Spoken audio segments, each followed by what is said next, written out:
Kia ora, te whānau ko, Andrew Doubleday aho. The Gospel reading for this coming Sunday, the 3rd of July, is Luke chapter 10, verses 1 to 11 and 16 to 20. After this, the Lord appointed 70 others and sent them on ahead of him in pairs to every town and place where he himself intended to go. He said to them, "The harvest is plentiful, but the labourers are few. Therefore ask the Lord of the harvest to send out labourers into his harvest.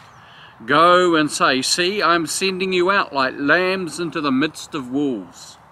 Carry no purse, no bag, no sandals, and greet no one on the road. Whatever house you enter, first say, 'Peace to this house.' And if anyone is there who shares in peace, your peace will rest on that person. But if not, it will return to you. Remain in the same house, eating and drinking whatever they provide, for the labourer deserves to be paid. Do not move about from house to house. Whenever you enter a town and its people welcome you, eat what is set before you. Cure the sick who are there, and say to them, 'The kingdom of God has come near to you.' But whenever you enter a town and they do not welcome you, go out into its streets and say, 'Even the dust of your town that clings to our feet, we wipe off and protest against you. Yet know this, the kingdom of God has come near.'" And verse 16, "Whoever listens to you listens to me, and whoever rejects you rejects me, and whoever rejects me rejects the one who sent me."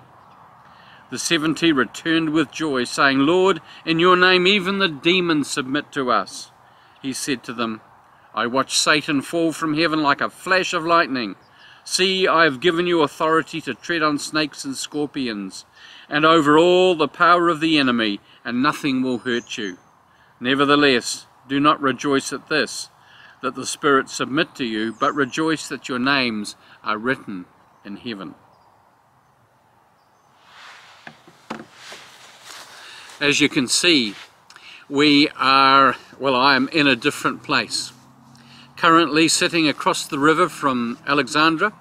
Lynn and I have come down for Matariki to spend time, mostly to spend time with her 96-year-old father who continues to live on his own.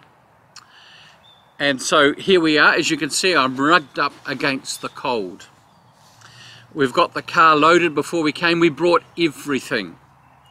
Coats, you name it, extras, spares, even sleeping bags and pillows, and a spare heater just in case. We're prepared for every eventuality. It's what we do. And yet here we have Jesus sending his disciples out with a really quite different remit. I'm wanting to reflect really today on the nature of faith and the walk by faith. So often in our culture and our age, we think of faith as believing a set of beliefs, a set of doctrines, a set of teachings.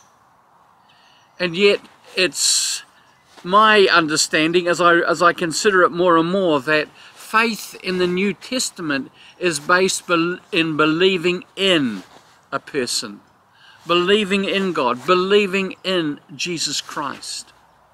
And it brings with it a deep sense of trust that the disciples, those who follow Jesus, are invited to trust. There are times that I struggle to believe in the sense of giving intellectual assent, but I do find it easier to trust. Now, could I imagine Jesus having sent out his disciples and say, "I want you to go to Alexandra. You don't need to book any accommodation. Just go in the clothes you're standing up in. Leave your credit cards and all your money behind.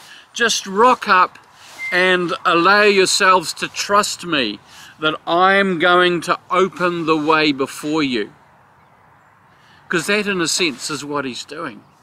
He's inviting his disciples to trust that God is already at work, that God has got it planned. Some of you will experience rejection, which means that you need to go through this little ritual which I'm described to you and move on somewhere else. But stay clear, stay focused, Keep your minds and your hearts on what you're there for, and trust. Trust that I'm with you. This is the earliest version of what we would describe today as a missions trip.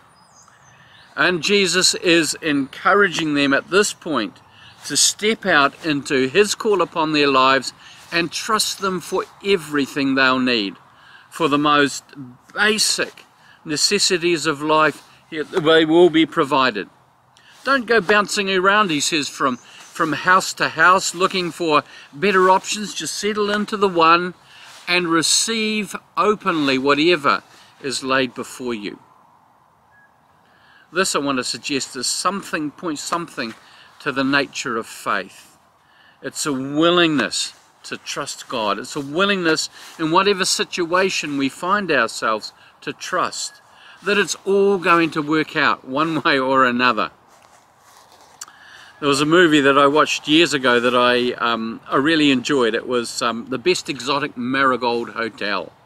It tells the story of a group of British pensioners who cannot afford to live in Britain through one reason or another, and they see this advertisement for an Indian city, the Best Exotic Marigold Hotel, where they can live cheaply and it looks like a good life. Well, they go, and this disparate group arrive at pretty much the same time, and discover this run-down old wreck of a hotel run by an enthusiastic but hapless manager named Johnny. And they settle on and for the most part make a life for themselves. He has a simple mantra. He says this, he says, it'll all work out in the end. And if it hasn't worked out, it's not yet the end. Now, there's something wonderfully naive about this, but my observation is it actually holds a kind of truth. And I'm just sitting here as we're thinking about the nature of faith and of trusting God, that my observation is that generally it does kind of work out. And so there's an invitation for each of us, rather than having to micromanage every detail of our lives, having to have everything nailed down and to be sure about it, to have an open heart towards God and a general sense of where we're being led, and willing to go with it, willing to trust, willing to expect God actually to come to the party as we seek to walk with God and seek to live in obedience and in generosity towards others, walking in love and kindness and in grace. It seems to me that this is in many ways pointing to the nature of faith. And we see in the story that as the 70 or 72 returned, they did with a great deal of gratitude and a great deal of joy, recognizing that God not only provided for them, but provided in an abundant and generous way. And they rejoiced that as they were willing to let go of their need to be in control, their need to have everything organized, that in fact God's Spirit had gone before them and readied for them all that they would need. Even the ones who experienced rejection, that I'm certain that in the experience there was something that they needed to learn that God provided for them. So there we have it. I'm looking forward to another couple of days. I don't think the weather's going to get any warmer, and as you might be able to see, the sun after a totally clouded in day is coming out. I think it's about 6 or 7 degrees at the moment. So God bless you all.